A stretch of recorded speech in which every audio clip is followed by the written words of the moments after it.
Umaga sa liblib na baryo ng Gakbamana sa probinsya ng Samar. Liblib pagkat ang baryo ay napapalibutan ng makakapal na mga gubat at kabundukan. Sinasabing ang mga kagubatan dito ay pinamumugaran daw ng mga aswang. Mabilis kumapal ang mga gubat dahil takot pasukin ng mga taga-baryo. Ang mga kabahayan ay nakatirik ng tabi-tabi at tila iwas sa mga bandang malapit sa gilid ng mga kabundukan. Mas minamabuti pa ng ilan na sa gilid ng mga bundok manirahan kaysa sa gilid nga ng kagubatan. Ang mga tao rito ay protektado ng nag-iisa at matanda ng antingero at albularyo rin, ang 65 anyos na si Mang Minyong. Siya ang nagtuturo sa mga taga-baryo ng kung ano ang mga dapat at hindi dapat gawin para hindi sila masalakay ng mga aswang na nagbubuhat sa mga kagubatan.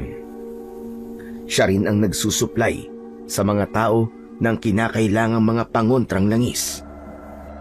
Nang umagang yun ay abala ang matanda sa paghahanda ng mga bagong pangontrang langis na ipamumudmud na naman sa mga kababaryo nito. Naroon ito sa tagiliran ng munti nitong kubo. Kasalukuyang hinahalo ang pinakukuloang gata ng nyug na hinaluan ng katas ng baging ng makabuhay. Ang pinagpapakuluan nito ay isang malaking kawa. Ang gamit na panghalo naman ay parang isang mahabang espada na gawa sa pilak.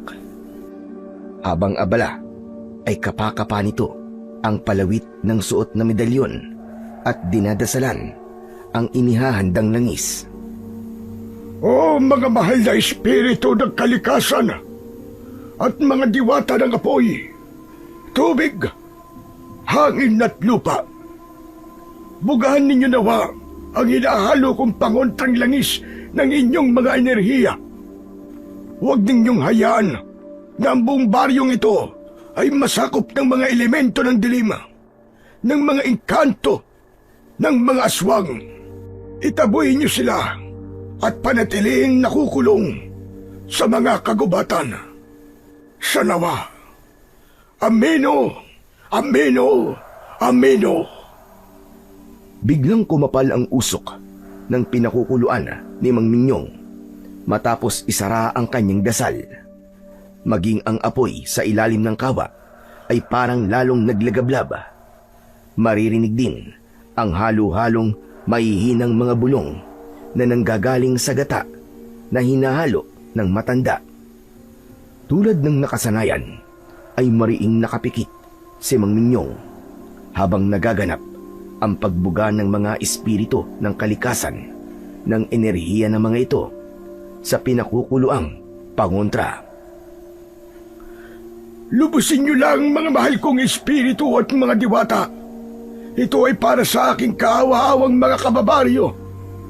Maisabay ko rin pala, hinihiling ko sa inyo na maglaan din kayo ng kasunod ko pagkat ako ay matanda na. Paano na nga ba ang baryong ito kung wala na ako? Hindi ako makakapayag na mawala ng tagapagtanggol ang mga kababaryo ko. Alam kong pakikinggan nyo ang kahiligan kong ito sapagkat ito ay para sa ikabubuti at hindi sa ikasasama. Saka nagtitiwala ako sa inyo na hindi rin talaga ninyo hahayaang manaigang kasamaan.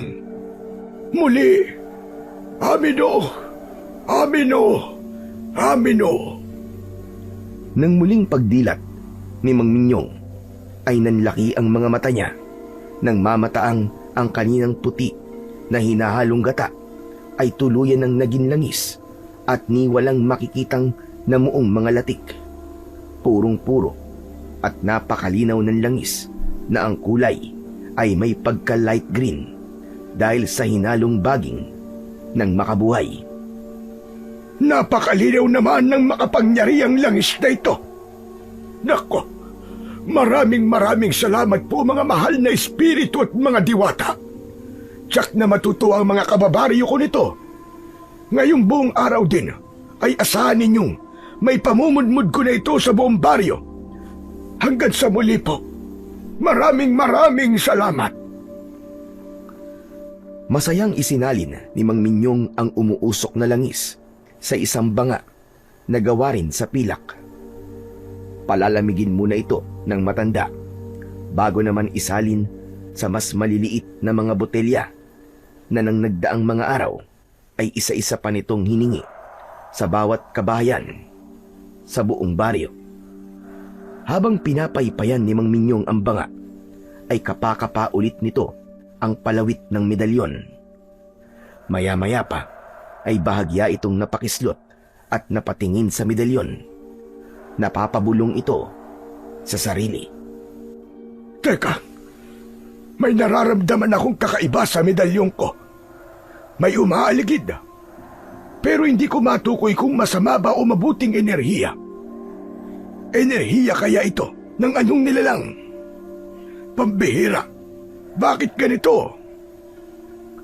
Lumingalinga sa paligid ang matanda na parabang may kung anong hinahanap. Makaraan ay muling pinakiramdaman ang kanyang medalyon.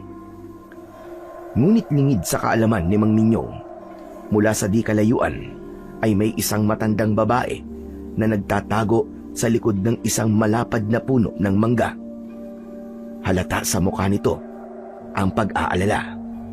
Bumubulong-bulong ito sa sarili. Ano bang gagawin ko? Paano kung malalapitan ang antingerong yun na hindi ako maano? Kailangan may gawin ako. Hindi na ako pwede bumalik sa baluarte namin sa kagubatan. Ayokong makuha sa akin ng perdugong yun ng aking bato. Pero ano ba talaga ang dapat kong gawin? Hindi naman ako pwede basta-basta makisalamuha sa mga tao rito. At hindi nila ako kilala. Malamang na pagsususpetsahan nila ako. Matamang nag-isip ang matandang babae. Nagtago pa ito sa mga halamanan para walang makapansin dito. Nang may maisip, ay muling tumayo ang matandang babae. Patawad na lang sa huling mabibiktima ko. Ayaw ko man sana pero kailangan. Isang sakripisyo na lang. At matapos ito, ay sisiguraduhin ko sa sarili kong magbabago na ako ng landas. Paalam. Paalam, Lourdes. Dito ko na pinapatay ang katauhan mo. Mamumuhay ka na sa ibang katauhan. Maingat at patago-tagong nilibot ng matandang babae ang buong baryo. Naghahanap ito ng bibiktimahing eksakto sa pagkatao na gusto nitong angkinin bilang bagong katauhan. Ang nahanap nito ay kasing edad nitong biyuda na nag-iisa nang namumuhay sa sarili nitong kubo sa dulo ng isang purok na nakatungtong sa gilid ng bundok. Yun ay si Aling Cora. Wala nang inaksayang panahon si Aling Lourdes. Namulot ito ng malaking bato at itinago sa likuran. Matapos ay agad nitong nilapitan si Aling Cora na noon ay nagwawalis ng bakuran. Una ay inalam muna ni Aling Lourdes ang pangalan ng babae at nagtanong-tanong pa ng ibang mga bagay na kailangan nitong malaman. Nang magsimulang magduda ang babae, ay doon na malakas na pinukpok ni Aling Lourdes sa ulo ang babae gamit ang malaking bato. Nang mawalan ito ng malay, ay hinila kagad ni Aling Lourdes papasok sa kubo. Nagmamadali nitong isenarado ang pintuan at mga bintana ng bahay. Dinala nito sa pinakamadilim na sulok ng bahay ang wala ng malay na katawan ni Aling Cora. Pinilit magpalit ng anyo ni Aling Lourdes dahil madilim-dilim nga sa sulok na kinaroroonan, ay nagtagumpay naman ito. Nag-anyo itong medyo aswang lang na mapupula ang mga mata at tinubuan ng pangil ang bunganga. Walang sabi-sabing kinagat ni Aling Lourdes ang leeg ni Aling Cora at mabilis na sinipsip ang dugo nito.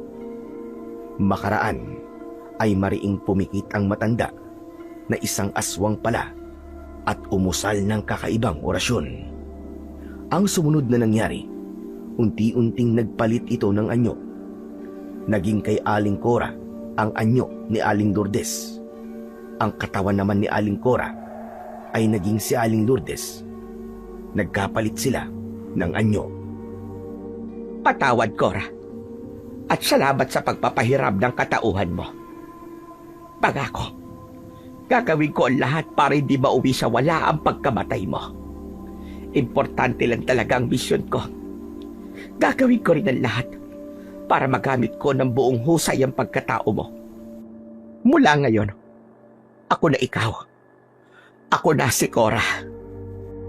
Samantala, sa kalapit baryo naman ng Cumanao, sa likod ng kabundukan, ay nakatira ang mag-amang birador ng mga aswang. Ang 50 anyos na si Amadeo at ang 15 anyos na si Diego. Nang tumanghali ay kasalukuyang nagsisyesta ang mag-ama. Tig-isa sila ng duyan na nakasabit sa mga sanga ng kanilang punong mangga sa harap ng kanilang munting kubo.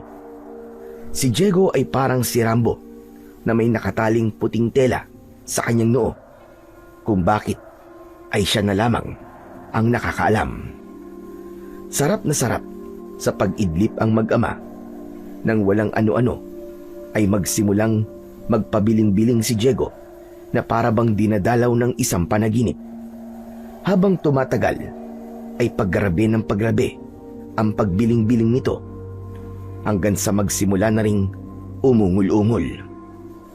Nang lumakas ang pag-ungol ni Diego, ay doon na naalimpungatan si Mang Amadeo. Agad na napadako ang tingin nito sa pwesto ng anak. Napakunot ang noo nito at agad nilapitan ang anak na si Diego para gisingin. Anak nan, mukhang gumagana na naman ang ikatlong mata ng anak ko. Mukhang sa panaginip na naman siya dinadalaw ng kung anong espiritu. Hoy! Hoy, Diego! Anak! Gumising ka! Mukhang binabangungot ka! Gising! Diego! Nang ayaw pa ring magising ni Diego, sa kabila ng malakas na pagyugyog ni Mang Amadeo, ay naisipin itong salingin nilang ang noo ng anak at marahang tinapik dito. Sukat noon din ay humihingal na agad nagising ang binatilyo. Bumalikwas ito ng bangon mula sa duyan habang sapu-sapo ang noong may tali. Grabe, napakasama. Napakasama nang nakita ko sa panaginip ko, Tay. Halata naman sa mukha mo, anak eh. Ano ba nakita ng ikatlo mong mata sa panaginip mo? May aswang na naman ba tayong bibirahin? Hindi mo na sumagot si Diego. Pinahupa muna niya ang paghingal, kasabay ng pagsariwa sa isip ng napanaginipan. Ganun na nga po, Itay. May mga espiritong humihingi sa atin ng tulong. Galing daw po sa isang matandang antingero. Kung hindi po ako nagkakamali, ay mula lang po sa baryo, diyan po sa likod ng bundok.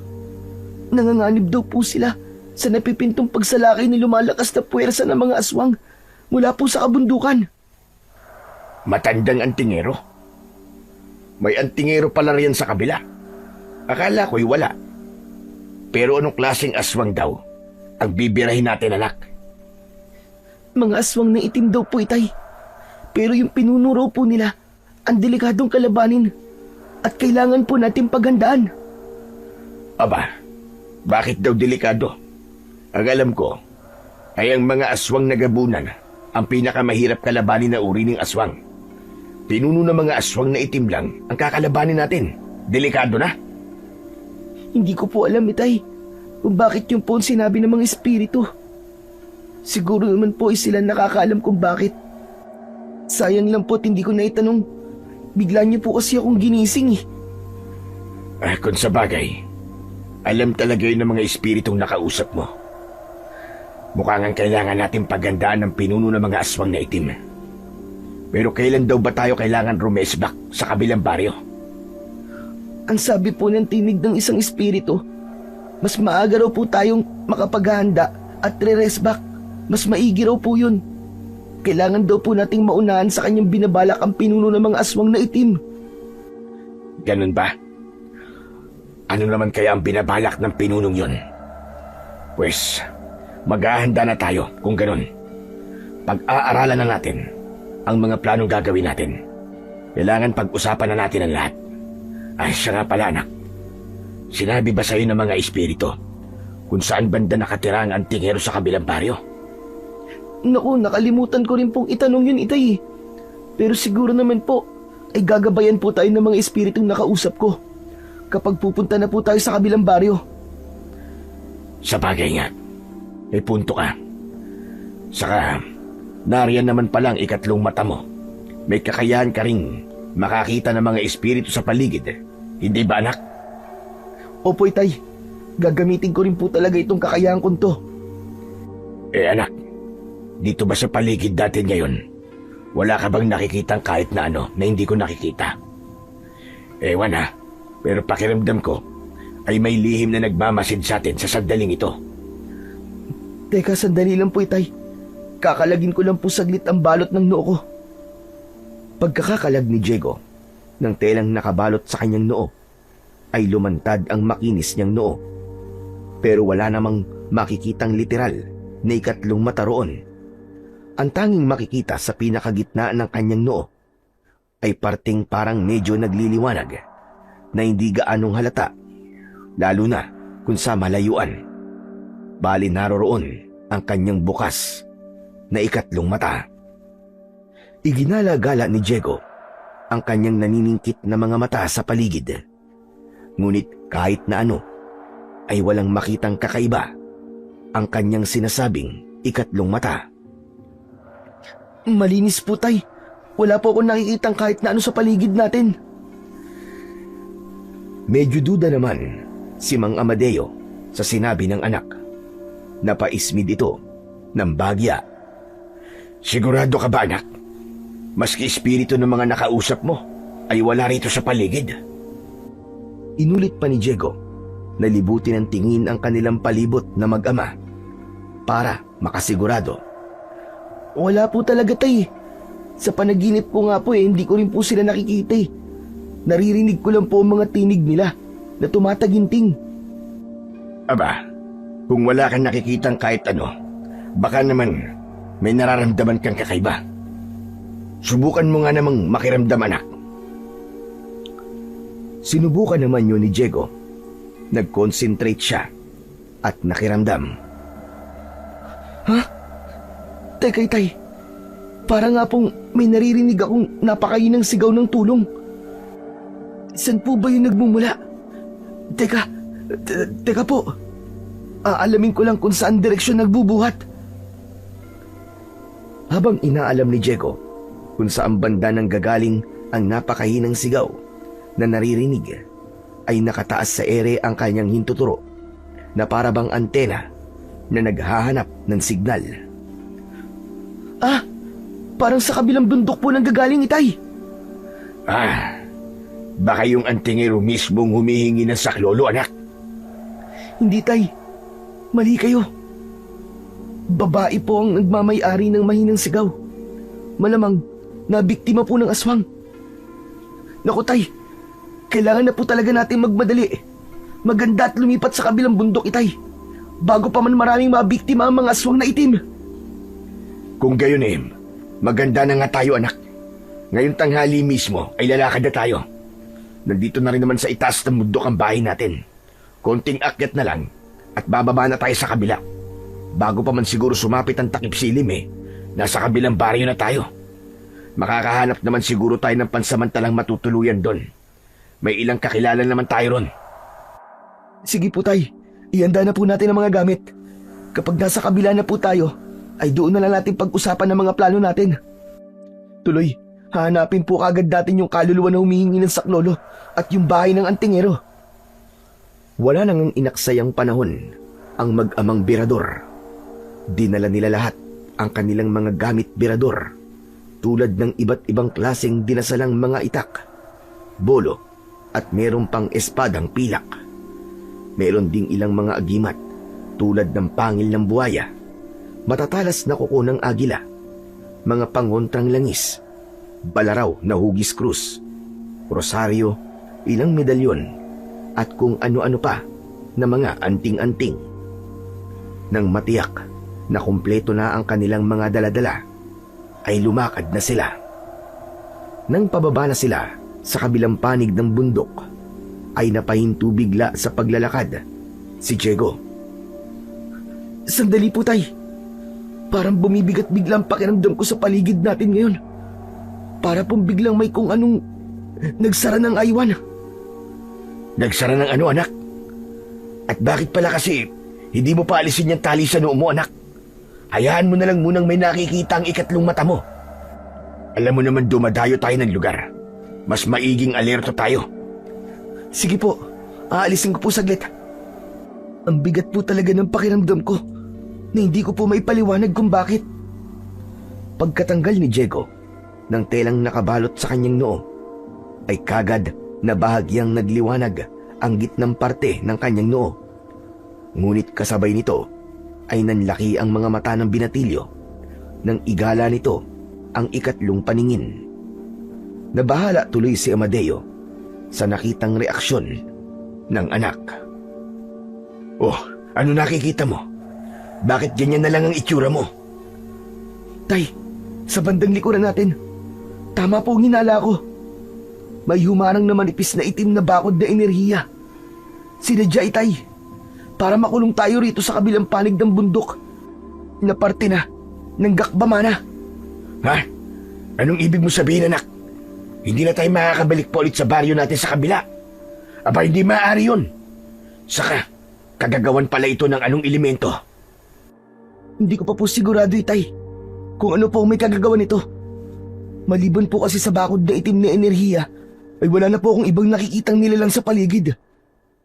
Parang planado talaga ito, Itay. Mukhang sinasadya ring kulungin ng buong baryong ito para wala pong makalabas. Pero ang makapasok, ang mga tagalabas ay pwede. Pero hindi na muling makakalabas, ganun ba? Parang ganun na nga po, Itay. Sabi ko nga po, ay sinadya. Teka, baka dahil rin sa bakod de enerhiya, kaya siguro wala tayong kahit na anong natatanggap na paghingi ng tulong mula sa mga taga rito. Baka wala rin talagang nakakalabas na mga taga rito, anak. Palagay mo? Siguro nga po, Itay. Kaya rin po siguro mga espiritu na mismo lumapit sa akin sa pamamagitan po nitong ikatlo ko pong mata, na kahit sa panaginip ay nakakakita at nakakaramdam po ako ng mga elemento o espiritu. Aba, mukhang mahihirapan pa yata tayo nito, anak, ha? Matakti ka yata kung ano ang alagad ng dilim na makakaharap natin. Sa tingin mo ba, ay kagagawa nito ng mga aswang na itim? Posible po, Tay. Saka matatalino po yata sila. Mukhang matalino po at makapangyarihan ang kanilang pinuno. Ngayon lang po natin naranasan ng ganito, na may pabakod pa ng itim na enerhiya. Ibig sabihin, ay kailangan natin bumuo ng mga kakaibang pamamaraan at plano base sa mga natuklasan natin ito. Kailangan matansya natin kung gaano kalakas ang kanilang puwersa.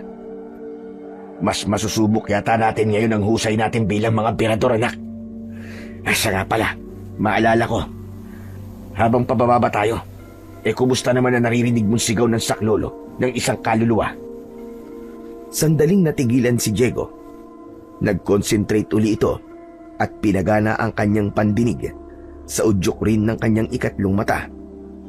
Pagkaraan ay tumanaw sa malayo, sa mga kabayan, sa kapatagan, at hanggang mapadako sa mga ilang kabayan sa gilid ng bundok. Doon po, Itay. Sa parting yun nanggagaling ang mahiwagang sigaw ng saklolo. Kaya lang po, may kakaiba po akong nakikita sa isang bahay ron. Anong kakaibang nakikita mo, anak? Naguguluhan po ako, Itay. Hindi po normal na kaluluwa ng isang tao ang natatanaw ng ikatlong mata ko. May bahid pong itim ang kanyang kaluluwa. Parang may kung ano pong nangyari sa kanya. Aba, mukhang komplikado nga yan, anak, ha? Madaliin na nga natin ang pagbaba. Marami talaga tayong dapat pag-isipang maigi. Kailangan habang maaga ay makatipon kagad tayo ng sapat na impormasyon tungkol sa maraming bagay. Baka may kinalaman din ng mga aswang na itim sa nakita mong kaluluwa, anak.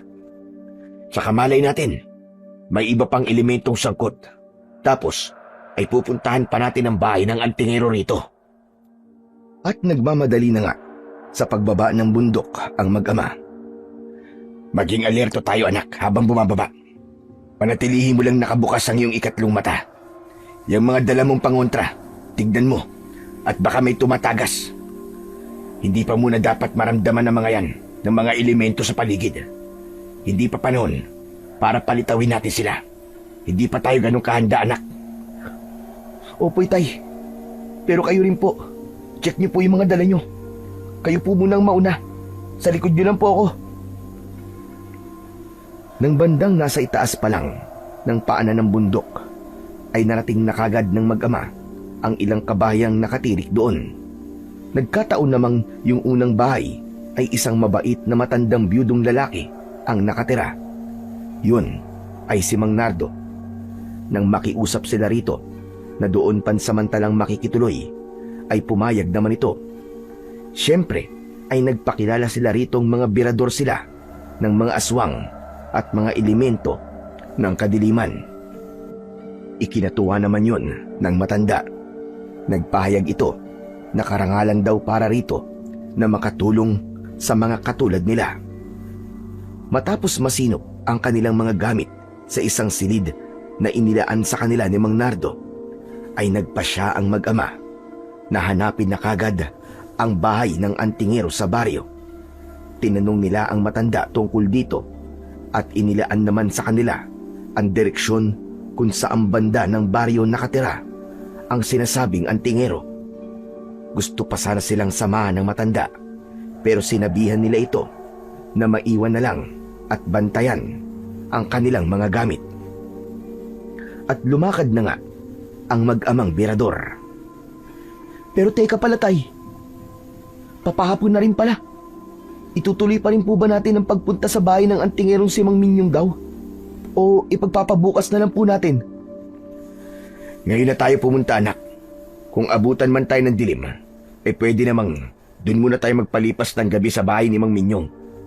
Sabi naman ni Nardo, mabait naman daw ang antingerong yun, na isa rin palang albularyo.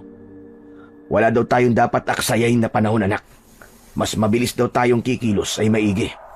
Isa pa, ang puwersa ng kasamaan ay walang pinipiling panahon kung kailan sasalakay. Sa katulad na natuklasan nating bakod na puwersang itim, senyalis yun na nakahanda na sila. Anumang oras ay pwede na silang sumalakay. Kaya dapat ay may alam kagad tayo para makontra sila. Sa bagay, tama po kayo, Itay. E di, tara na pong lumakad. Nagdala ka ba ng ilang pangontra? Opo naman. Kumpleto po ang mga dala kong kailangan natin. Kung ganun, tara na. Siya nga pala, anak. Dating gawi tayo sa tuwing umaaksyon tayo. Kumilos lang ng normal at huwag pahalata. Kabisado ko na po yan, Tay. Para namang bago lang niyo po akong sinasanay.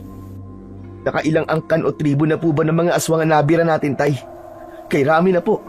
Ngayon niyo pa po ba ako sasabihan ng ganyan? Saka, walang tabing ang noo ko ngayon, Tay. Makikita ko kagad ang paligid kung may aali-aligid. Sisenyasan ko po kagad kayo ng sikreto nating mga senyas. Mabuti. Sige, anak, tara na. Ngunit nang makarating ang mag-ama sa bakuran ng kubo ni Mang Minyong, ay nakakabinging katahimikan ang kanilang nadatnan. Tao po. Mang Minyong. Mang Minyong, nariyan po ba kayo? Mang Minyong! Aba, Diego, anak. Tama ba itong napuntahan natin bahay? Dito ba talaga ang bahay ng matandang antingero? Parang walang tao, ah. Abay, napakatahimik. Sigurado po akong dito talaga ang bahay ni Mang Minyong, Tay. Pansinin niyo po ang dingding ng kubo. May mga nakasabit po ng mga pangontra at mga daw na pantaboy sa mga aswang at mga elemento ng dilim. Pero bakit parang wala naman tao rito? Walang sumasagot eh. Teka, pasukin na kaya natin ang kubo, anak. Baka naman nakatulog si Mang Minyong sa loob. Masdan mo pala ang pinto, anak. Medyo nakabukas oh. Saka parang may mali. Sa palagay mo? Parang nga po, Itay. Pero wala naman pong nakikitang kahit na ano ang ikatlo kong mata sa paligid ng bakuran o ng kubo. Sige nga, Itay, pasukin na po natin. Baka rin po may sakit si Mang Minyong at nakaidlip lang. Saka para malaman po natin kung ano ang parang mali. Ngunit pagpasok nila ng bakuran at didiretso na sana sa pinto ng kubo, ay biglang natigilan si Diego nang may nahagip na kung ano ang ikatlong mata niya sa isang banda ng bakuran. Napansin niya ang malaking bangang pilak. Parang may maninipis na mga usok ang sumisingaw sa may bunganga nito. Iba-iba ang kulay. May puti, may kayumanggi, berde at asul. Napakunot ng noo si Diego. Teka, Tay. May nakikita po akong kakaiba na lumalabas sa bunganga ng banga na yun. May maninipis po na mga usok na sumisingaw mula doon. Iba-iba po ang kulay. Lapitan po natin at titignan ko kung ano pong meron. Usok na iba-iba ang kulay? Parang baghari ba, anak? Hindi, Tay. May puti, berde, bugaw, tsaka parang kulay brown. Palagay ko po ay kakaibang mga enerhiya ng iba't ibang elemento ng kalikasan. Teka. Maalala ko po na panaginipan ko. Tama, Tay. Malamang nagaling po sa mga espiritong nakausap ko sa panaginip. Ganun ba? Ibig sabihin ay nakikita mo rin sila, anak? Hindi ko po sila nakikita sa paligid, Tay. Mga usok lang po ang nakikita ko. Maanong salingin mo kaya yung banga, anak? Baka may maramdaman kang kakaiba. Kung nagpapakita sila sa panaginip mo, baka naman, maski sa pagsaling ng mga bagay na may kinalaman sa kanila, ay makikita mo rin ng mga naganap. Baka sakali, anak, ay malaman natin kung nasaan ngayon si Mang Minyong. Tama ka po, Itay. Pero mas tamang ang mga usok po ang hawakan ko. Pero sige po, hahawakan ko na rin po ang banga. Ganun na nga ang ginawa ni Diego. Pagkahawak ng banga at pagdampi ng isa niyang kamay sa mga usok na nakikita ng kanyang ikatlong mata, ay mariin siyang napapikit at napasinghap ng malakas. Paano? Ay biglang may mga ganap na naglaro sa balintataw ng kanyang ikatlong mata. Nakita niya ang 4 na diwata ng kalikasan na humihingi ng saklolo. Nakita rin niya si Mang Minyong na may kasamang isang matandang babae. Ngunit kung anuman ang nangyayari kina Mang Minyong at sa matandang babae, ay hindi malinaw na nakikita ni Diego. Parang may kung anong enerhiyang nakatabing sa mga ito. Matapos makita ang mga yon, ay pahingal na muling nagdilat ng kanyang mga mata ang binatilyong si Diego. O ano? Anong nakita mo, anak? Nasaan si Mang Minyong? Nakita mo ba? Naku, Tay. Mukhang may masama na pong nangyari kay Mang Minyong. Lumabas po pala siya para ipamunmud ang pangontrang langis na galing sa banga na to. Hindi ko lang po alam kung ano talaga nangyari sa kanya. Malabo po kasi ang mga nakita ko eh. Saka, may kasama po siyang isang matandang babae. Aba, bakit naman malabo ang nakita mo, anak? Ngayon ka lang yata nagkwento sa akin ng ganyan, malabo. Humihina na kaya ang kakayahan ng ikatlong mong mata? Hindi po sa humihina, Itay. Mas tama pong may malakas na pwersang kumukontrol sa kung ano man po nangyayari kay Mang Minyong. Isa pa po, nakita ko rin ang 4 na diwata ng kalikasan. Humihingi po sila ng tulong sa akin. Ganun ba? Ibig sabihin, ay may masama nga talagang nangyari kay Mang Minyong. Hindi kaya aswang ang may kagagawan, anak? Posible po, Itay. Saka ang iniisip ko pa po ay kung sino yung matandang babae na kasama ni Mang Minyong. Matandang babae? Teka pala, anak. Hindi ba yun ang kaluluwa ng bumubulong at humihingi sa'yo ng tulong sa tingin mo? Sandaling inalalayo ni Diego habang nakamata sa ama. Oo nga po pala, Itay. Kaya lang po, ay parang hindi rin po, Itay. Magkaiba po sila ng boses. Parang galing sa ilalim ng lupa ang boses na humihingi po ng tulong.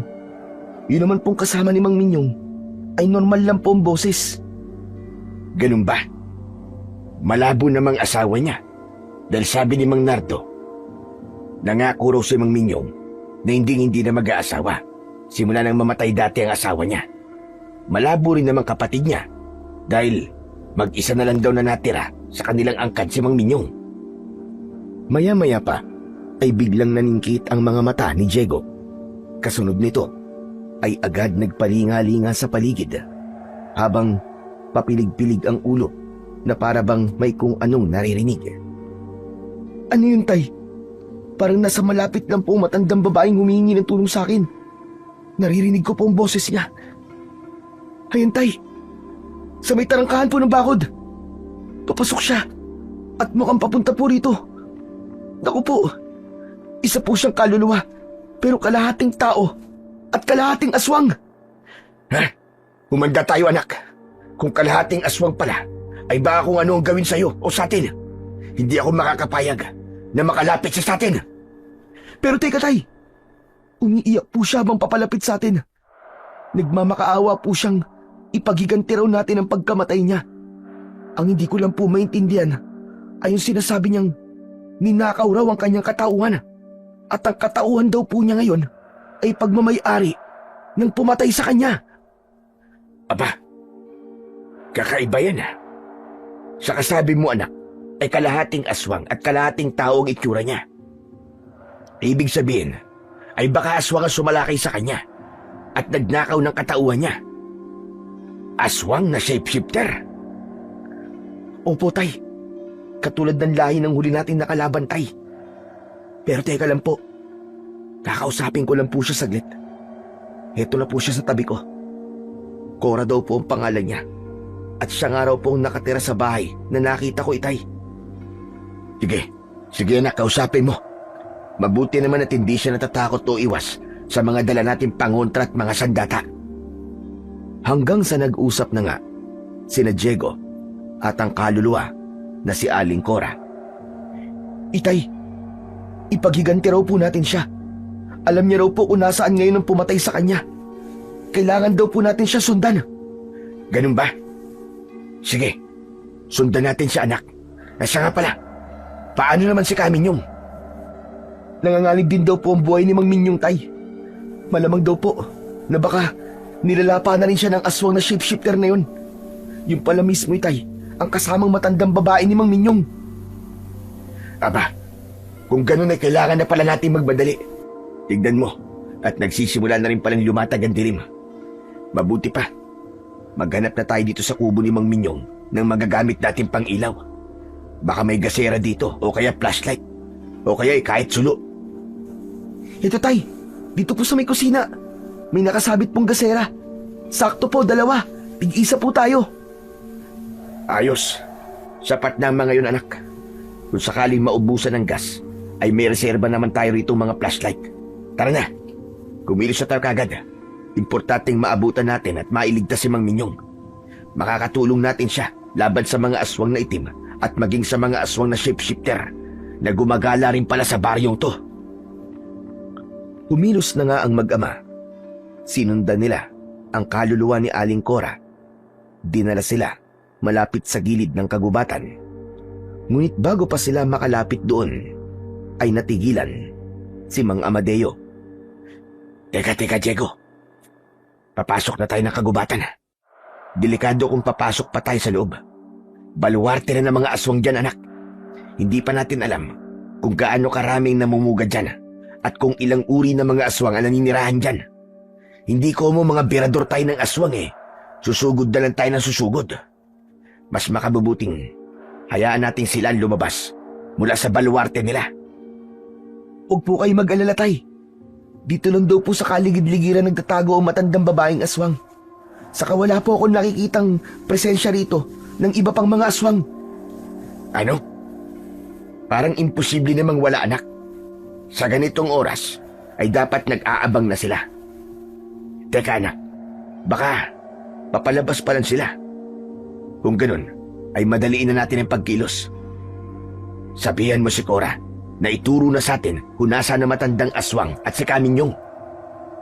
Nang sandaling yon, matapos makausap ni Diego ang kaluluwa ni Aling Cora, walang ano-ano ay nakarinig sila ng impit na singasing sa di kalayuan.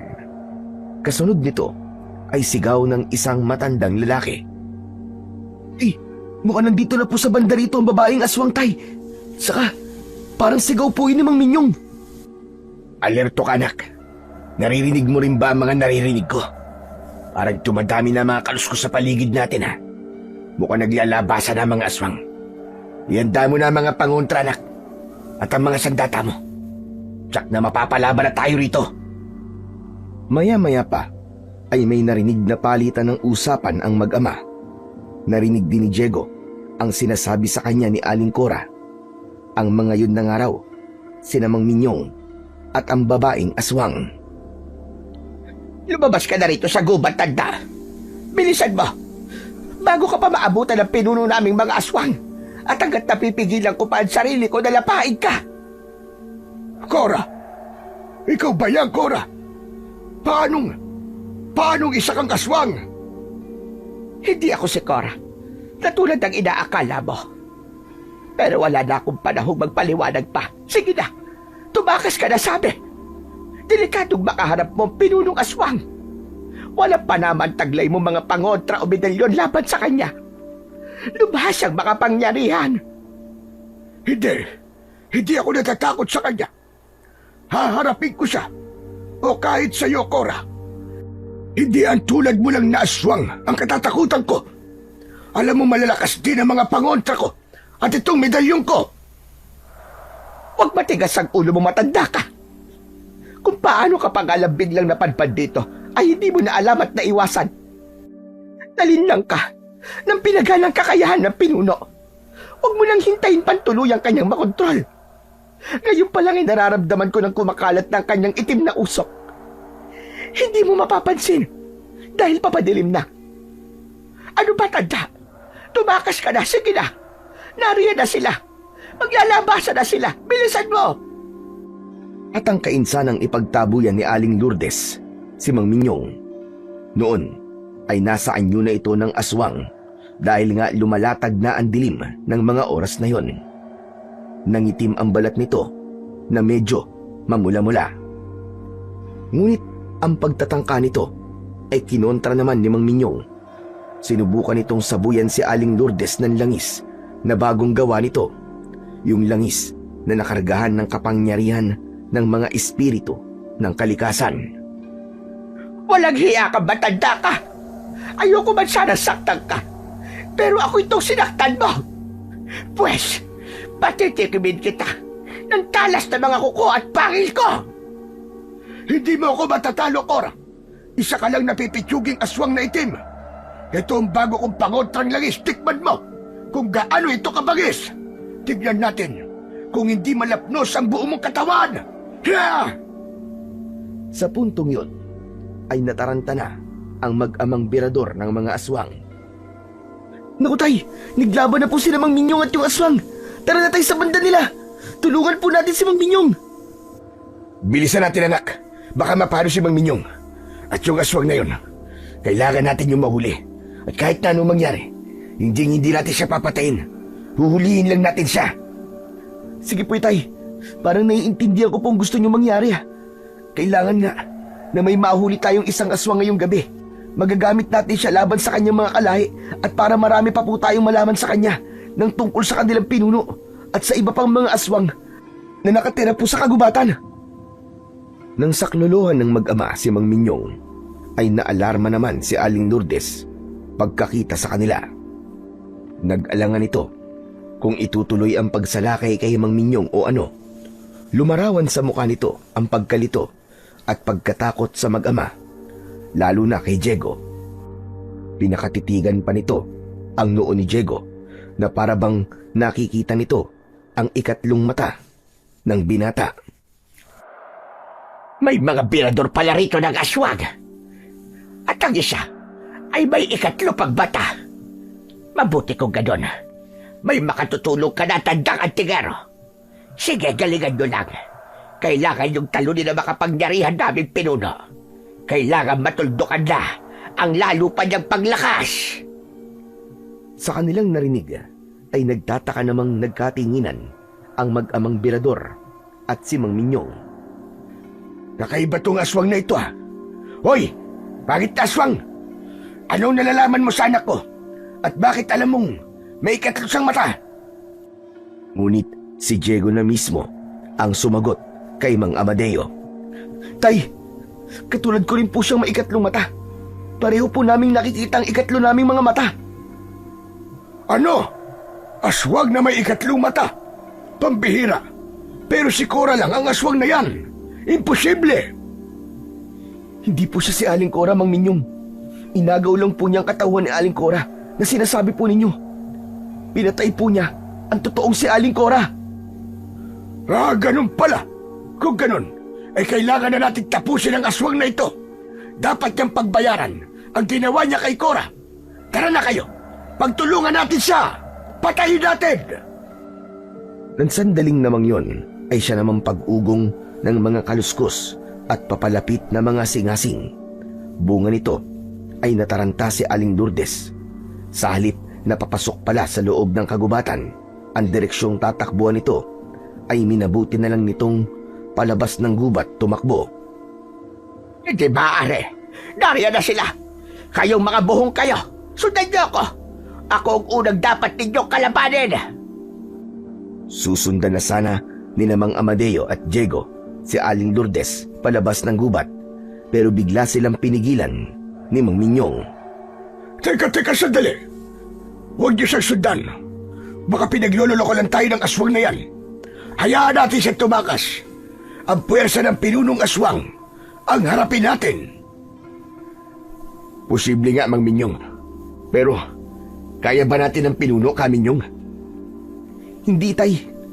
Hindi pa tayo handa na harapin ang pinuno nila. Wala pa po tayong sapat na alam tungkol sa kanila. Mas mabuti po yung aswang na babae na lang po muna ang hulihin natin. Naku, ayan na po pala sila. Nagsisimula na sila maglabasan. Saka, parang may nakikita po akong kakaibang usok na itim na sumisingaw kung saan-saan. Iba na po ang ibig sabihin nito. Delikado. Tara na po! Mabilis na tumakbo ang mag-amang Birador. Sumunod naman kagad si Mang Minyong na halata pa rin sa muka ang pag-aalinlangan. Para bang hindi ito sigurado sa pagsunod sa mag-ama. Mang Minyong, bilisan nyo! Nahuhuli kayo! Bilisan nyo! Sige lang, tumakbo lang kayo. Tutukan niyo lang ang aswang na Cora na yan. Hindi dapat siya makawala. Pero kung hindi niyo bibilisan, Mang Minyong, ay baka maabutan kayo ng mga aswang. Huwag niyo akong alalahanin. Baka nakakalimutan niyong isa akong antingero at albularyo. Alam ko kung paano sila haharapin. Malakas ang suot kong medalyon at ang bago kong pangontang langis. Hindi nila ako basta-basta makakanti. Sa kahit anong mangyari, ay gagawin ko ang lahat para manatili akong buhay. Ako ang tagapagtanggol ng baryo ko, kaya hindi ako dapat na mamatay. May tiwala kami sa inyo, Mang Minyong. Basta bilisan niyo lang ang pagtakbo. Hayaan na sila sa likuran niyo. At ang kainsanang sabayan ni Mang Amadeo si Mang Minyong sa pagtakbo at alalayan ito. Pero nang sa gagawin pa lang sana niyang yun, ay bigla naman lalong bumilis ang pagkilos ng mga aswang na nag-aatungalan sa paghabol sa kanila. Pareho silang nataranta dahil doon. Anak ng teteng, oo. Lalo silang bumibilis, Mang Minyong. Sige pa ho, bilisan pa natin ang pagtakbo. Binilisan naman ng matandang antingero ang pagtakbo. Hanggang sa walang ano-ano, ay bigla itong natalisod ng isang nakausling ugat sa kanilang dinaraanan. Dahil dito, ay nagpagulong-gulong sa damuhan si Mang Minyong habang napapaigik. Nang mapahinto, ay napasa po ito sa nasaktang binti. Aray ko, Diyos ko, ang paa ko, ang sakit. Naku, ayos lang po ba kayo, Mang Minyong? Tumayo na kayo madali. Hindi pwedeng maabutan nila tayo dito. Kaya pa po ba ninyong tumakbo, Mang Minyong? At ang kainsanang alalayang tumayo ni Mang Amadeo si Mang Minyong, pero lalo lang namilipit sa sakit ang matanda. Kaya sa halip ay pinagtulakan na lang nito si Mang Amadeo. Sige na, ikaw na lang ang tumakbo. Samahan mo na lang ang anak mo sa paghabol sa aswang na si Cora. Sige na, iwan mo na ako rito. Pero paano ho kayo? Hindi ko po kayo pwedeng iwanang nasa alanganin. Kailangan po namin ng tulong nyo bilang antingero at albularyo na rin. Ganito, sumampa na lang po kayo sa likod ko at papasanin ko na lang kayo habang tumagtakbo tayo. Huwag na! Mahuhuli lang tayong dalawa. Pabayaan mo na lang ako rito at samahan mo na ang anak mo. Sige na! Nako, tignan mo ang anak mo. Sinamantala ng mga aswang na si Cora habang mag-isa siya tumatakbo.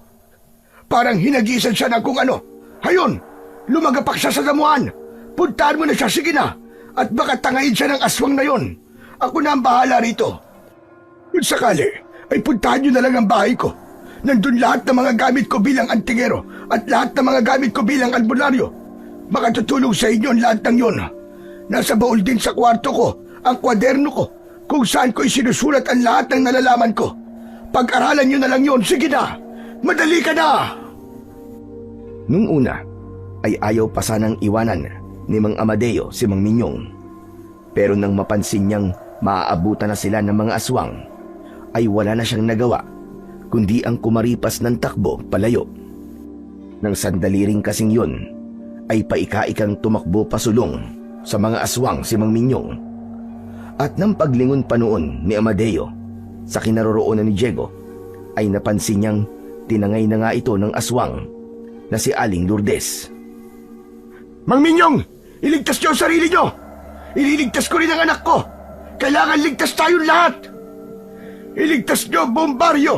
Sa katandaan niyo, babalikan ko rin kayo pagkatapos nito! Hindi rin ako makakapayag na hanggang dito na lang ako laban sa mga aswang na ito! Sige na, magmadali ka! Napaisip pa roon si Mang Amadeo, pero tuluyan na rin niyang tinalikuran si Mang Minyong pagkat ayaw niyang makita ang posibleng gawin dito ng mga mababangis na aswang na itim. Hinabol naman ng sandaling yon ni Mang Amadeo si Aling Lourdes na noon ay itinatakas ang pasan-pasan sa balikat na walang malay na si Diego. Dinaanan pa niya at dinampot ang mga gamit ng anak na tinanggal pala ni Aling Lourdes, kaya hindi ito tinatablan ng kahit na anong pangontra o sandata nilang mga berador. Dinala ni Aling Lourdes si Diego sa kubo ni Aling Cora. Noon ay wala na ito sa anyong aswang. Hanggang doon ay sinundan ito ni Mang Amadeo. Ayop kang aswang ka! Ang lakas din ang loob mong kantiin ng anak ng isang berador! Saka dito mo pa talaga dinala sa mga kabayan. Pues, malalagot ka sa akin ngayon. Hindi ko palalagpasin ang... Natigilan si Mang Amadeo sa pagsasalita nang mapansing nilabas siya ni Aling Lourdes habang sumisenyas na huwag siyang maingay. Kasunod nito ay sumenyas din ng tulad sa larong basketball na timeout. Pinapalapit siya habang may sinasambit ang bibig, ngunit walang tinig na lumalabas. Binasa ni Mang Amadeo ang galaw ng labi ni Aling Lourdes. May ibinubulong din siya sa sarili. Hindi ko ba alam? Natuso kayong mga aswang? Hindi mo ako maiisang aswang ka. Sa kahit hindi mo ako utusan, ay talagang lalapitan kita. Ngunit para patayin. Ay hindi, para hulihin pala. Ngunit paglapit ni Mang Amadeo kay Aling Lourdes, saktong sasabuyan sana niya ito ng pangontrang langis, sabay hahatawin sana ng hawak na mahabang itak, ay siya namang biglang pagluhod ni Aling Lourdes sa kanyang paanan at umiiyak at nagmakaawa sa kanya. Huwag mo akong saktan o patayin, pakiusap. Oo, isa akong aswang.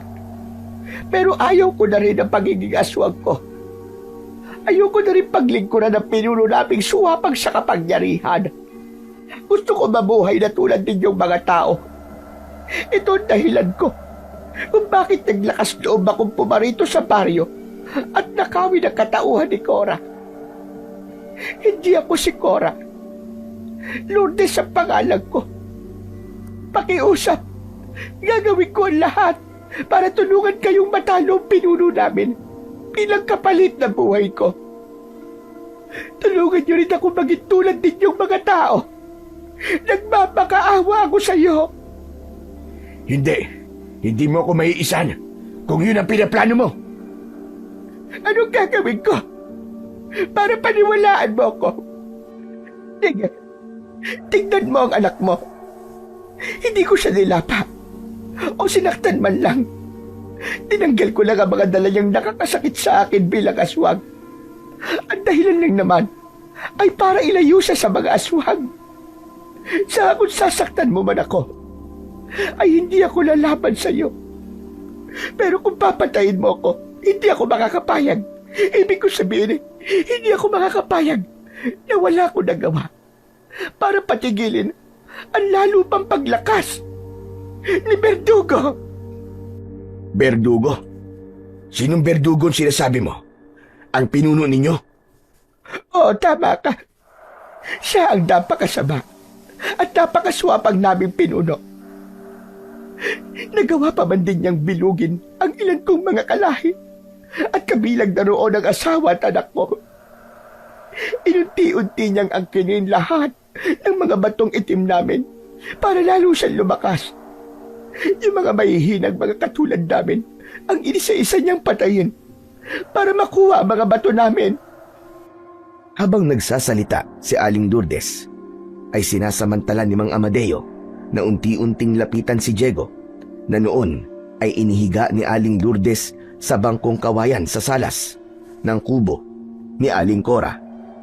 Nang tuluyang makalapit ay sinuri niya ang buong katawan ng anak. Medyo nangislap pa ang kanyang mga mata nang mapagtantong humihinga pa ang anak at walang ni ibang galos sa katawan maliban sa bakas ng kung anong bagay na ibinato rito kanina ni Aling Lourdes. O ano?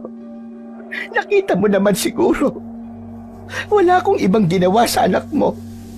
Kung napatay ko man si Cora, ay nangako ko sa sarili ko na huli na siya sa nabiktima kong tao.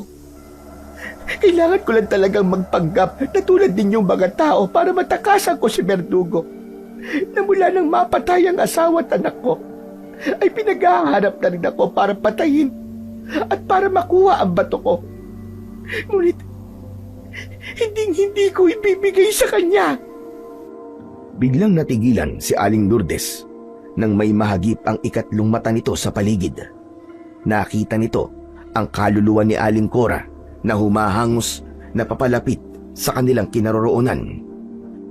Galit ito kay Aling Lourdes, pero nang marinig bandang una ang mga sinabi ng huli sa gilid ng kagubatan, ay napilitan itong makipag-usap pa rin dito.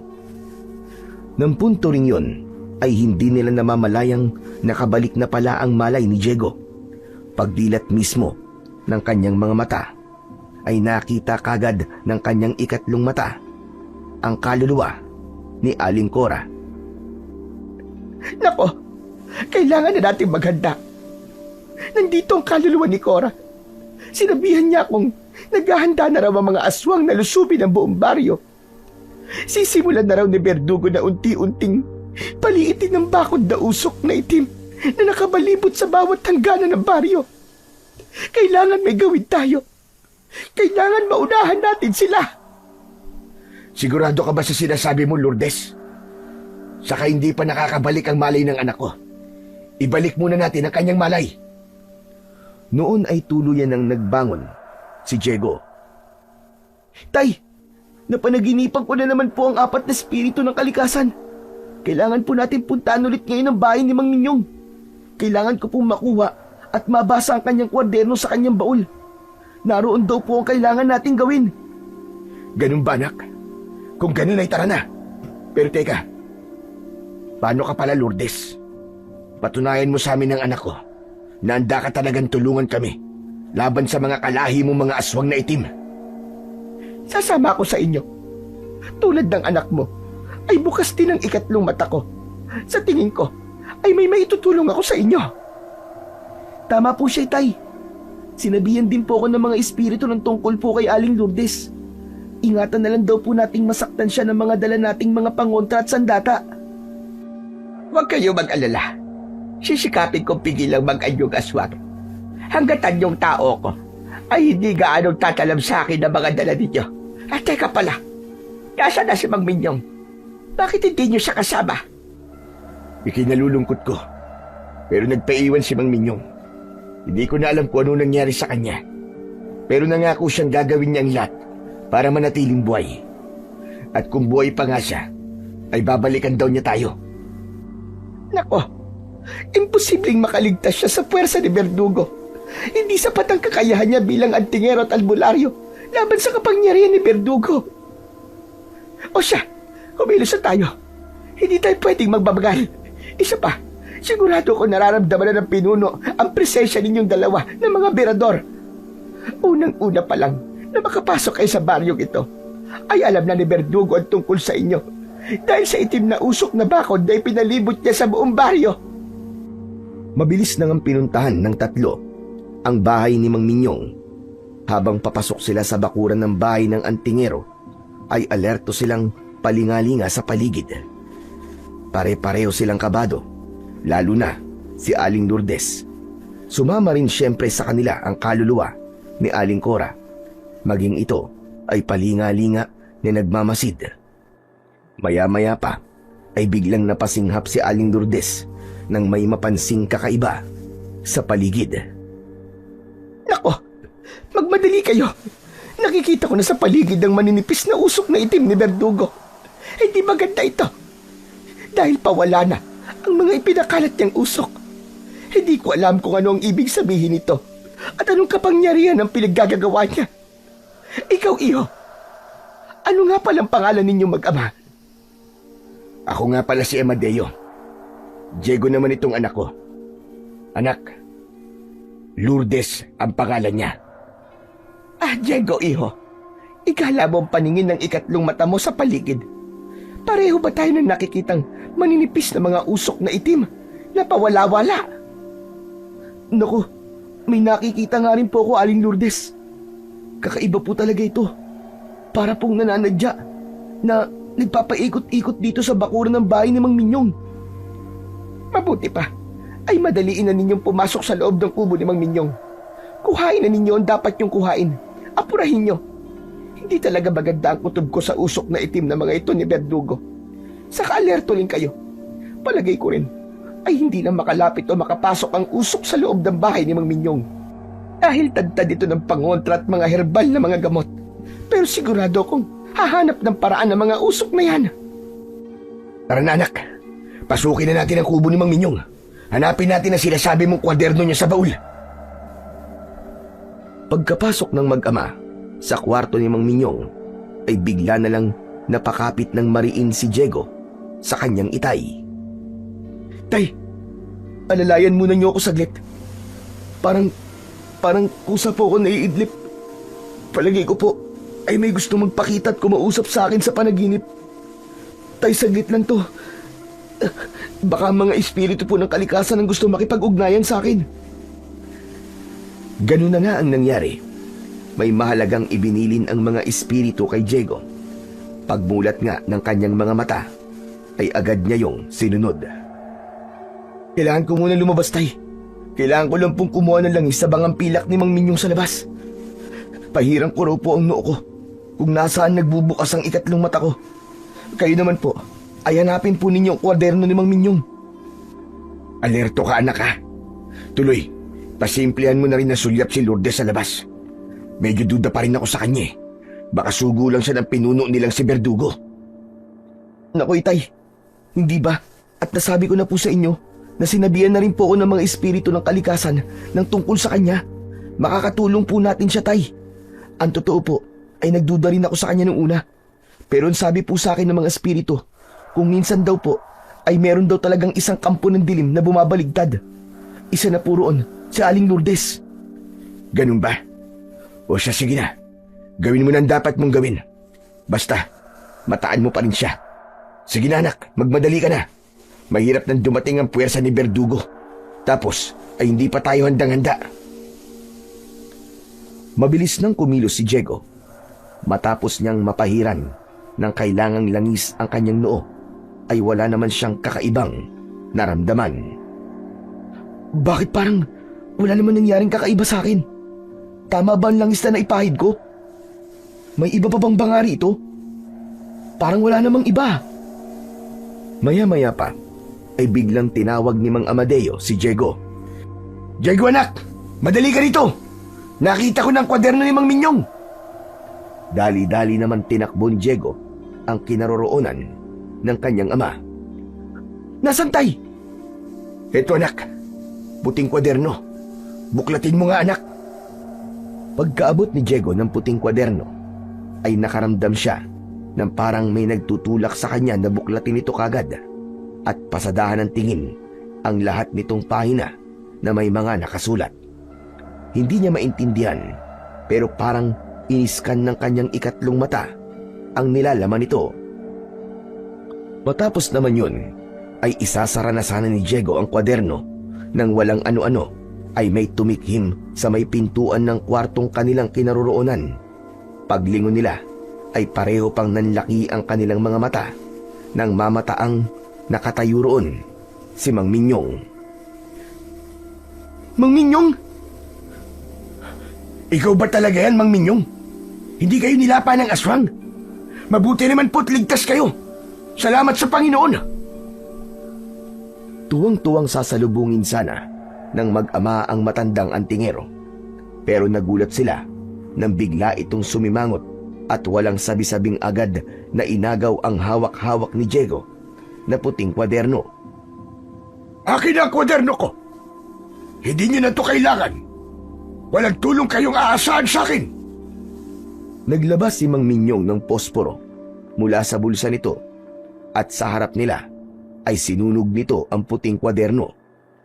Lumayas na kayo rito sa pamamahay ko ngayon ding araw na to. Kung ayaw niyong kasama kayong matupok ng kubo kong ito.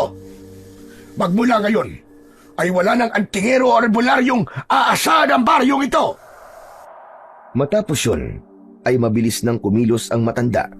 Inilabas nito ang gaas mula sa kusina at sinabuyan ang bawat dingding ng bahay. Dahil dito, ay nagtatakang nagkatinginan ang mag-amang birador. Tay, bakit ganun? Bakit bigla pong nagkaganon si Mang Minyong?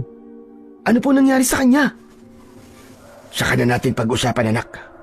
Kailangan tumakas muna tayo dito, palabas itong kubo. Seryoso siyang susunugin niya itong bahay niya. Tara na!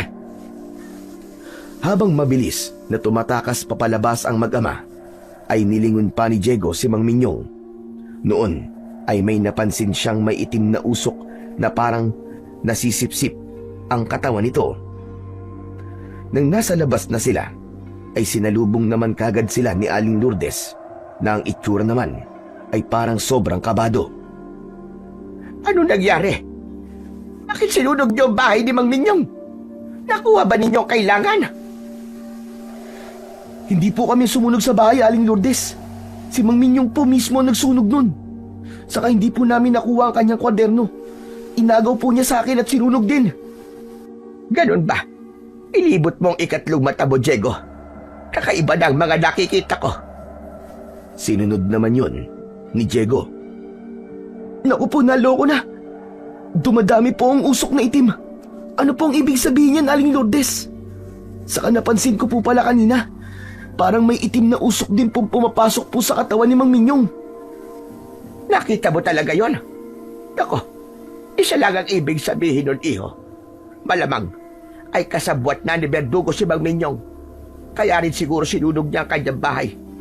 Naku po, kailangan na natin tumakas dito at pansamantalang magtago para makapag-isip tayo na magandang gagawin at para makapaghanda tayo. Siya nga pala, Diego. Ang pagkapal ng itim na mga usok ni Verdugo ay nangangahulugang nasa malapit na siya. Kaya tara na, magpakalayo-layo na muna tayo. Pero saan po tayo pupunta, Aling Lourdes? Tama si Diego, Aling Lourdes. Saan po tayo pupunta? Teka, alam ko na. Doon na lang tayo sa bahay ni Nardo. Nandun din ang iba pa namin mga gamit bilang mga birador. Saan ba banda yun? Dapat tayo malayo rito para hindi tayo mataranta kapag sinalakay na nila ang baryo. Doon sa may packet ng bundok, Lourdes. Hindi sila kagad makakasunod doon. Halika, sumunod ka sa amin. Tara na po. Tapos habang tumatakas tayo, ay sabihan po natin ang mga tao na ilabas ang kanilang mga pangontrang langis na ibinigay sa kanila ni Mang Minyong. Yung pong isa pa sa binilin sa akin ng mga espiritu ng kalikasan. Kahit paano po, habang naghahanda tayo ng plano, ay may pangontra sila sa mga aswang na itim. Ganun na nga ang ginawa nila. Nang makarating naman sila sa bahay ni Mang Nardo, ay nagulat pa sila sa kanilang napansin. Naku, umatras na nga po ang bakod na itim na enerhiya, Itay. Nakikita niyo po ba, Aling Lourdes? Sabi ko na nga ba? Pero nakapagtataka lang, bakit parang hindi man lang naurungan itong bahay na to? Ano kayang meron? Aba, baka dahil sa mga gamit namin ni Diego na naiwan dito. Naku, si Nardo pala anak. Baka kung napano na siya. Tara nang pumasok at tignan natin kung ano nangyari. Pagpasok nila, ay nakita nila si Mang Nardo na takot na takot. Nasa gitna lang ito ng sala. Nakaupong nakayuko at nakapalibot sa buong katawan nito ang mga sandata at mga pangontra ng mag-ama. Nanginginig ang buong katawan nito. Nang tanungin nila kung anong nangyari, ay ikinuwento naman ito ang lahat. Bigla raw may maninipis na usok na nagtangkang pasukin ang bahay mga ilang minuto lang daw bago sila dumating. Nakarinig din daw ito ng parang mga atungal ng mga aswang. May isa pa raw na bumulong na talagang nakakatakot ang tinig. Sa sobrang takot daw nito, ay hindi na nito naintindihan ang bulong. Tinigilan lang daw ito ng mga usok at bulong nang maisipan daw nitong kuhain ang mga gamit ni Namang Amadeo at Diego at ipinalibot ang mga ito sa katawan nito. Mga tauhang aswang ang mga yun ni Verdugo. Nako, tsak na ipapaalam na ng mga ito kung saan kayo namamalagi, Amadeo. Mukhang hindi na rin tayo ligtas dito.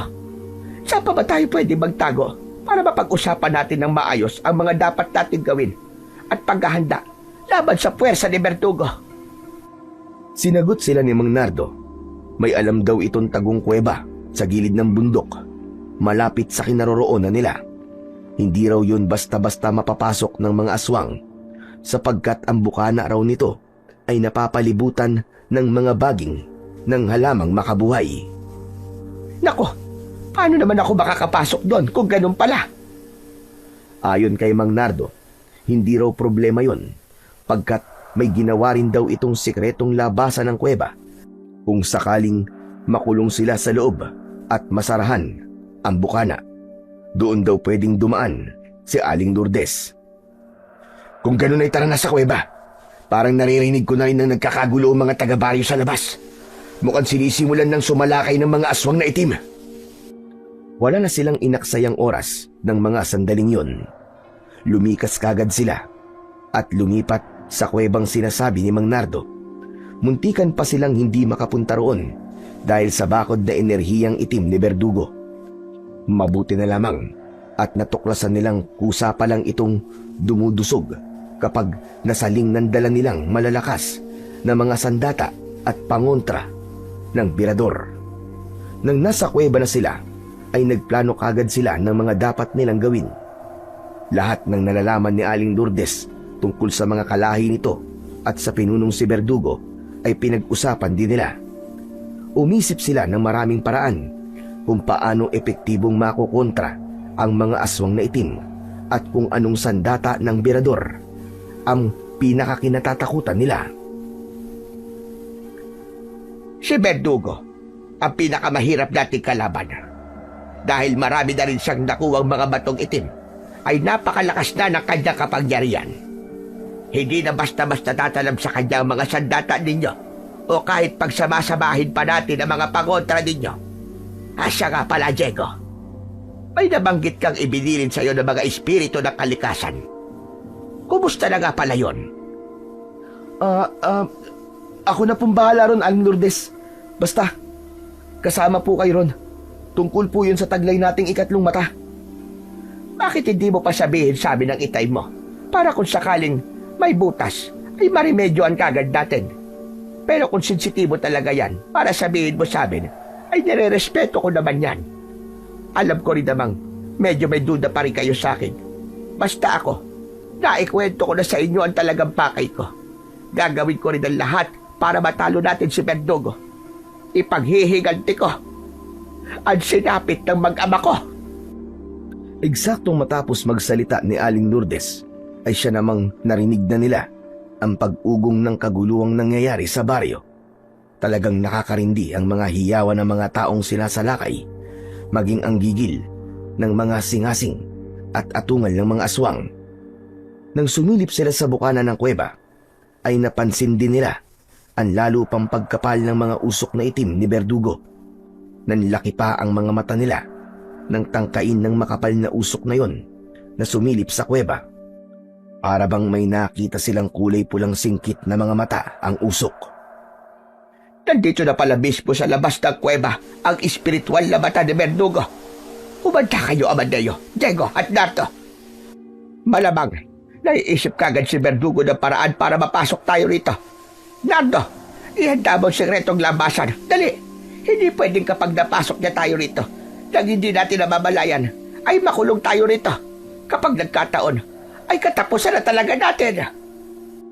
Ngunit nabigla sila nang sa kikilos pa lang sana si Mang Nardo ay narinig na nilang parang may mga aswang na itim na humaharang sa sikretong labasan. Maging sa may bukana mismo ng kuweba ay namataan nilang nagsisimula ng pumalibot doon ang mga aswang. Tinawag ang mga ito marahil ng mga itim na usok ni Berdugo.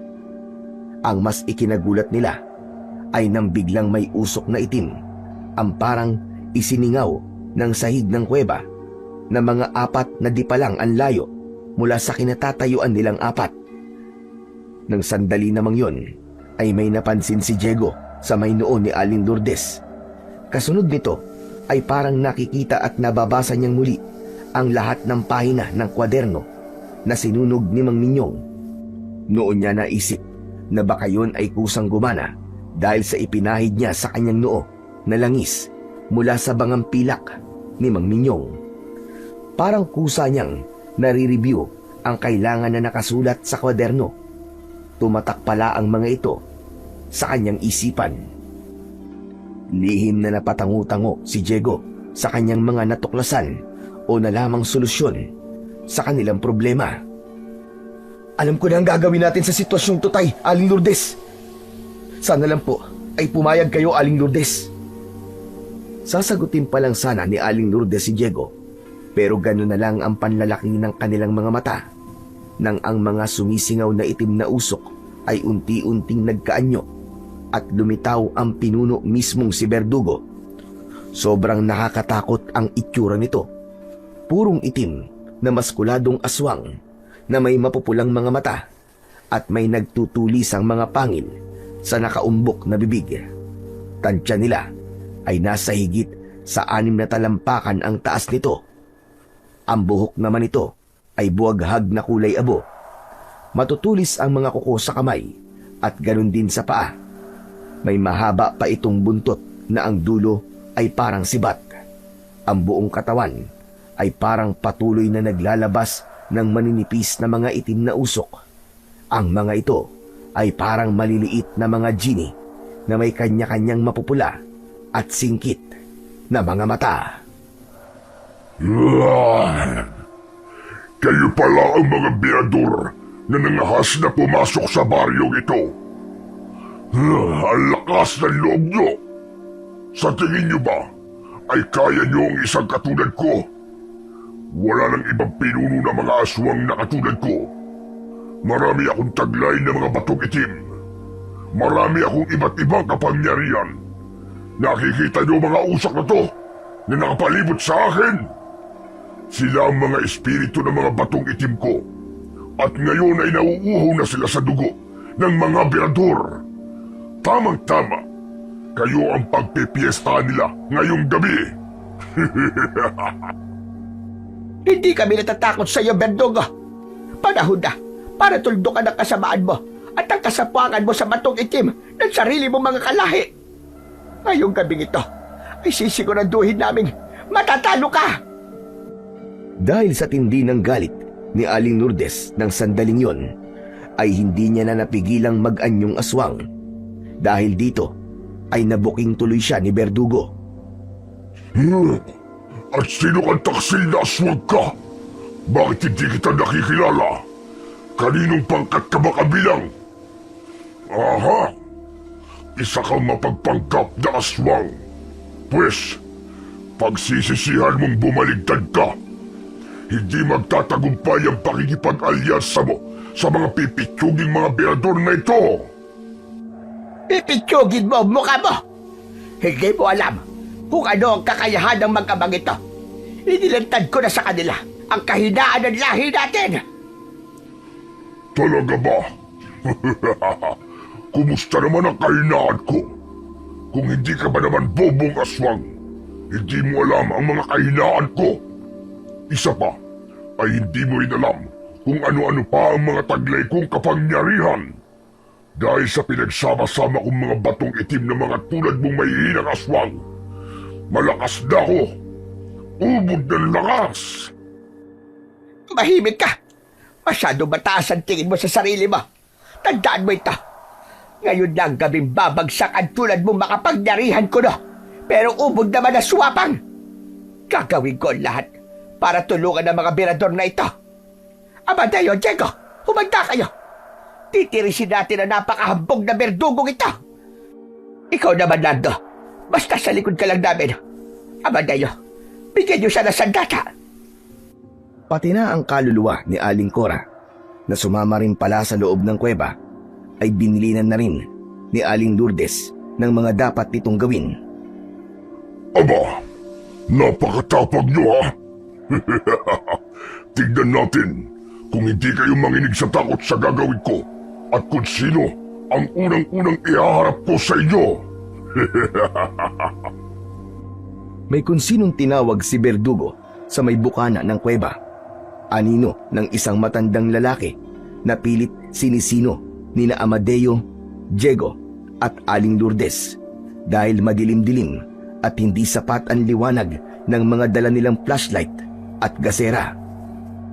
Tandang Minyong, halika! Ngayon mo ipakita na ngayon ay alagad na kita! Madilim ang aurang lumapit naman si Mang Minyong. Halos hindi ito makatingin ng diretsyo kina Amadeo at Diego. Imposible! Mang Minyong, anong ibig sabihin nito? Mang Minyong! Kaya pala sinunog niya ang kwaderno at ang bahay niya, Itay. Ito po pala yun. Kumampi na po siya sa mga aswang. Hindi na natin siya kapanalig. Bihira. Kung alam ko lang na sa ganito pala mauuwi ang matandang yan, sana pala ay hindi ko na tinangkang iligtas pa siya dati sa may gubat. Kung ako ay umanib sa kabutihan, ang matanda namang ito ay umanib pala sa kasamaan. Mas malala siya. Patawad sa inyo, pero kailangan kong gawin ito. Ayokong basta lang mamatay at ang umanib sa kanila ang tanging paraan na naisip ko para manatili akong buhay. Akala ko ba ay iniisip niyo ang kapakanan ng buong baryo, ang kaligtasan nila? Pero bakit ganito? Bakit ganito, Kaminyong? Bakit niyo nagawa silang talikuran? Nagbabago ang tao, Amadeo. Hindi na ako ang dating ako.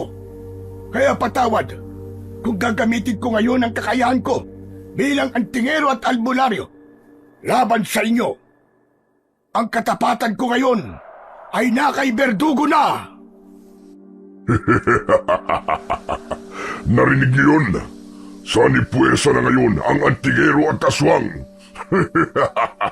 Kaya ngayon, humanda na kayo magpaalam sa mundo. Ano pang hinihintay mo, Minyong? Paganahin mo na mga dapat paganahin. Tandaan mo, hindi mo na magagamit ang mga kapangyarihan taglay mo laban sa aming mga aswang. Kaya sa mga birador na ito, paganahin mo ang lahat. Gamitin mo ang lahat ng alam mo. At tandaan mo rin kung ano ang mangyayari sa iyo kapag bumaligtad ka sa akin.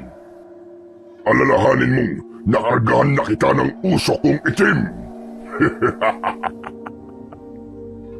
Sukat noon din ay biglang nagbago ang anyo ni Mang Minyong.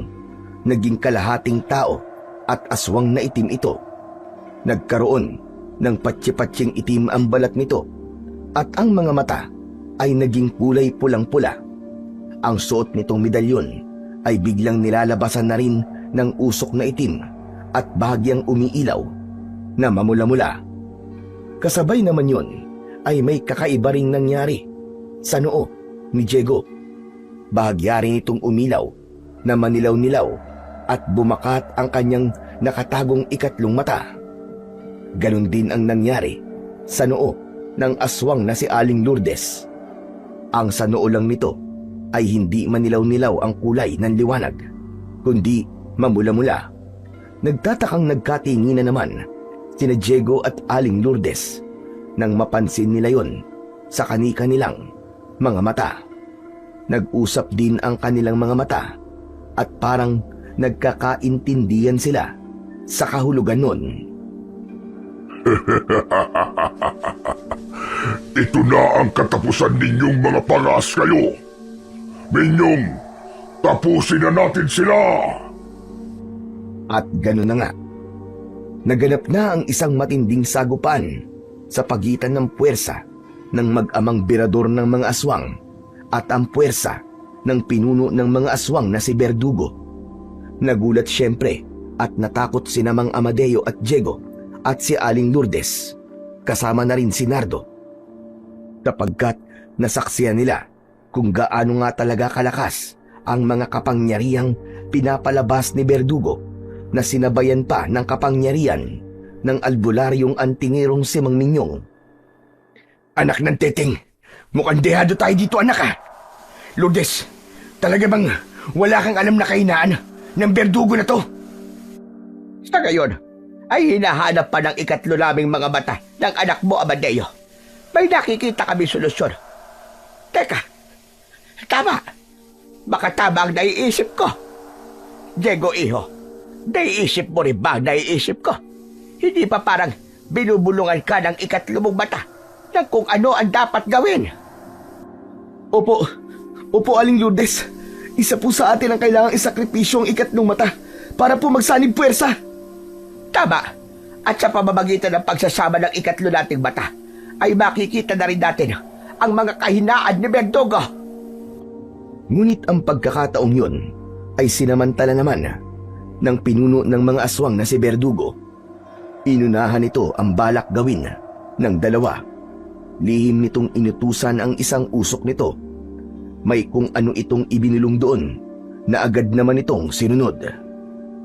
Maya-maya pa ay biglang may nakita si Diego sa loob ng kuweba na tumatawag sa kanya. Dahil dito ay dun napako ang pansin ni Diego at parang naiiyak na nasasabik at natutulala sa kung anumang nakikita. Imposible to. Inay? Inay, kayo po ba yan? Itay! Nandito po si Inay! Ayun po, sa isang gilid po ng kuweba. Kinakawayan niya po tayo. Inay! Naalarma doon si Namang Amadeo at Aling Lourdes pagkat ang gilid ng kuweba na itinuturo nito ay kinaroroonan mismo ng isang itim na usok ni Berdugo at sa ibaba nito ay isang parang maliit na lawa na ang tubig ay kumukulo. Isa itong tiyak na malalim na hot spring. Nakalimutan ko nga palang sabihin kay Diego, ang ikatlong mata nga pala namin ay maaaring gamitin ni Berdugo para makita naman ang kahinaan namin. Sa kaso ko, ay naisasara ko ang ikatlo kong mata kung kinakailangan. Subalit ang kay Diego ay mukhang hindi pa niya natututunan. Anong gagawin natin, Lourdes? Ayoko mapahamak ang anak ko. Sabihin mo, anong gagawin natin? Pigilan mo siya, Amadeo. Yun lang ang paraan. Isasabay ko na rin pagsanibin ang mga mata namin para magising siya sa katotohanan.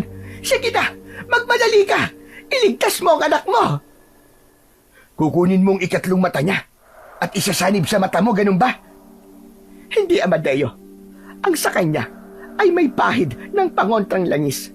Mapapahamak ako kung isasanib ko ang mata niya sa akin. Ang akin, ang isasanib ko sa kanya.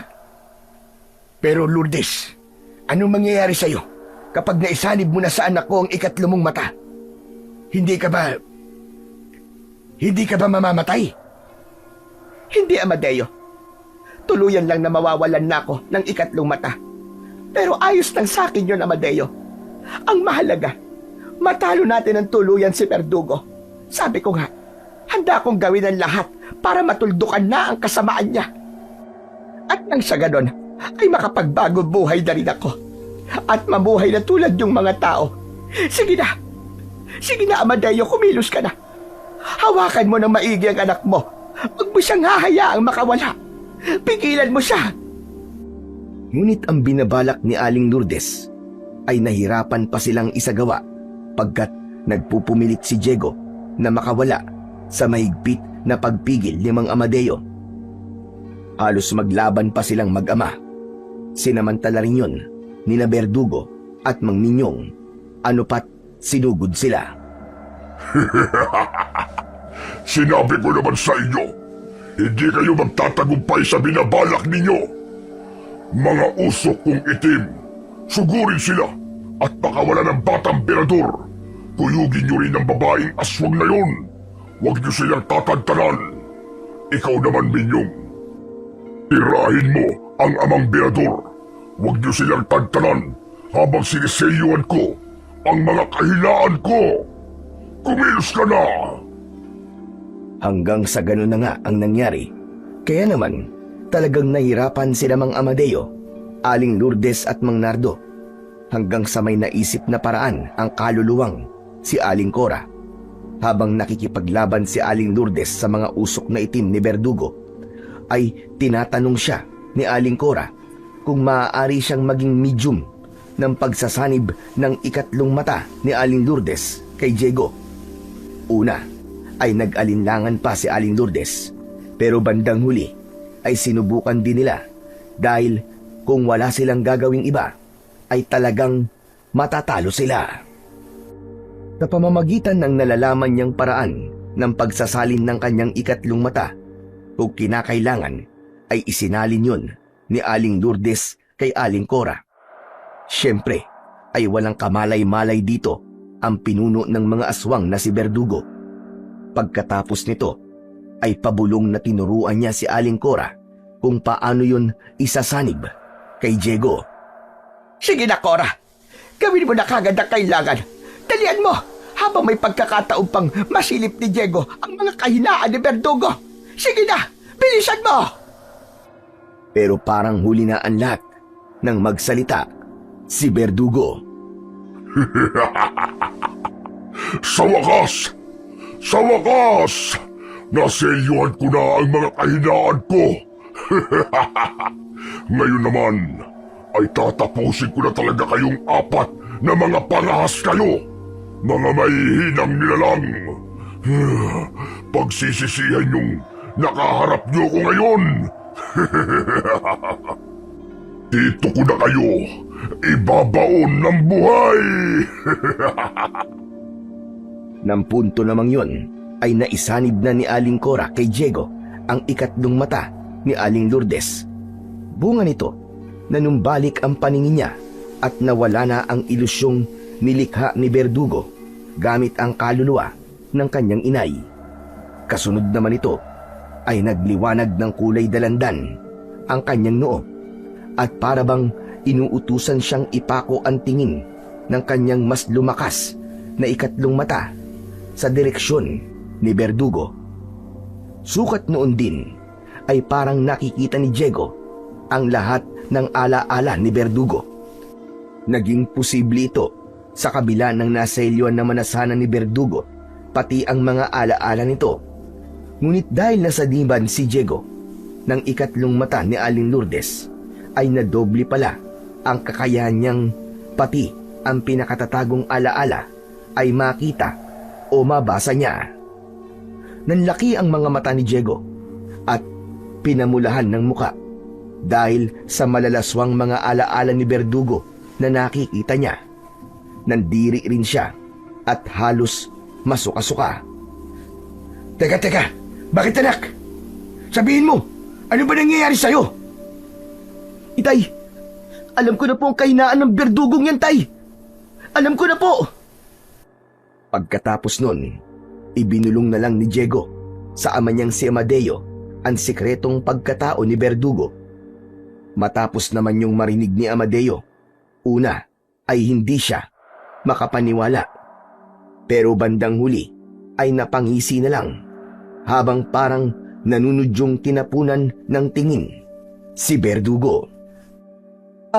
Tay, tanong lang, pasensya na. Tay, dako ba kayo? Yun ang kahinaan niya. Kung dako kayo, pakitaan lang niyo siya at madali na natin siyang matatalo. Akitin niyo po siya, Tay. Yun lang po ang paraan. Anak ng multong baklao, hindi ko akalain na ibang sandata pala natin Berador ang magagamit natin para matalo ang binabai palang Berdugo na ito. Ha! Dakong sandata lang pala ang makakatalo sa kanya. Pues, nakatagpo talaga siya ng katapat. Umanda kang aswang ka dahil ako ang tatapos sa'yo. Dahil sa pagtatawang yon ng mag-ama habang nagbubulungan ay nagalit ng tuluyan si Berdugo. Lalong bumangis ang itsura nito at nag-aapoy ang mapupulang mga mata. May pabulong-bulungan pa kayong nalalaman. Mga hinayupa kayong mga Berador kayo. Akala niyo ba kakaya-kayanin niyo lamang ako? Huwag niyo akong pagtawaran. Pwes, tikman niyo ang bangis ng mga kapangyarihan ko. Sukat noon din ay umasta na si Berdugo para palabasin ang kanyang iba't ibang mga kapangyarihan ng sabay-sabay. Ngunit bago pa man ito mapagana ang mga yon, ay pinagsabihan na ni Mang Amadeo sina Diego at Aling Lourdes kung ano ang dapat nilang samantalahing gawin kasabay ng gagawin niya. At yun na nga, walang sabi-sabing naghubot-hubad si Mang Amadeo sa harap ni Berdugo at nilaro-laro hanggang sa tumindig ang dakong sandata. O ano, Berdugo? Tumingin ka sa akin. Ito ang gusto mo, di ba? Pagmasdan mo ang alindog ko. Gusto mo to, alam ko. Di ba? Gustong-gusto mo to. Ito ang paborito mong laruan. Napahinto naman si Berdugo sa gagawin sana at namimilog ang mga matang takam na napatitig sa walang saplot na katawan ni Mang Amadeo. Sukat noon din ay bumigay kagad ang kahinaan nito at napaluhod ni Mang Amadeo. Sayong-sayo lahat ito, Berdugo. Basta't ibigay mo sa akin ang lahat ng makapangyarihang bato. Ano? Payag ka ba? Agad naman yung sinunod ni Berdugo na literal na naglalaway pa na parang asong ulol. Kung gaano man ito katalino, ay ganun naman ito kabobo pagdating sa kahinaan nito. Nang makuha nila lahat ng batong itim ni Berdugo, ay doon na sinamantala ni Diego, Aling Lourdes at Mang Nardo na tapusin na ang pinuno ng mga aswang na si Berdugo. Sa ganun lang nila natalo ang pinuno ng itim na mga aswang. Ang buong hukbo nila na nakapalibot sa kuweba ay madali na lang din nilang natalo dahil nanghina na ang mga ito buwat ng mapabagsak si Berdugo. Si Mang Minyong naman ay hindi nila pinatay, pero dahil sa kahihiyan sa kanyang ginawang pagkampi kay Berdugo ay hindi niya ito nakayanan. Kaya sa halip ay ito na mismo ang tumapos sa sarili nitong buhay. Si Aling Lourdes naman ay humingi ulit ng tawad sa kaluluwa ni Aling Cora at nagpasalamat sa naging ambag nito para sa ikatatalo ni Berdugo. Nakuha na rin niya ang mga batong itim ng kanyang mag-ama na kalaunan ay inilibing ang mga yon ng maayos. Matapos yun ay magmula noon ay namuhay na siyang tulad ng normal na mga tao. Ang mag-amang Berador naman ay sa baryo na rin na yon nanirahan. Mula sa kanilang karanasan ay natutunan nilang dapat ay palaging maging handa at isaisip sa magkabilaang panig ng kasamaan at kabutihan ay palaging may lilitaw na babaliktad sa kampong kanilang kinabibilangan. Halimbawa na nga rito, si Mang Minyong na buwat sa pagiging alagad ng kabutihan ay kumampi sa mga aswang para lang isalba ang sariling buhay. At si Aling Lourdes naman na narindi sa kasamaan at kasapwangan sa kapangyarihan ni Berdugo ay nagpasyang maging kakampi naman ng kabutihan para wakasan ang puwersa ng kasamaan. Tunay ngang sa uli ay palaging ang kabutihan ang nananaig laban sa kasamaan.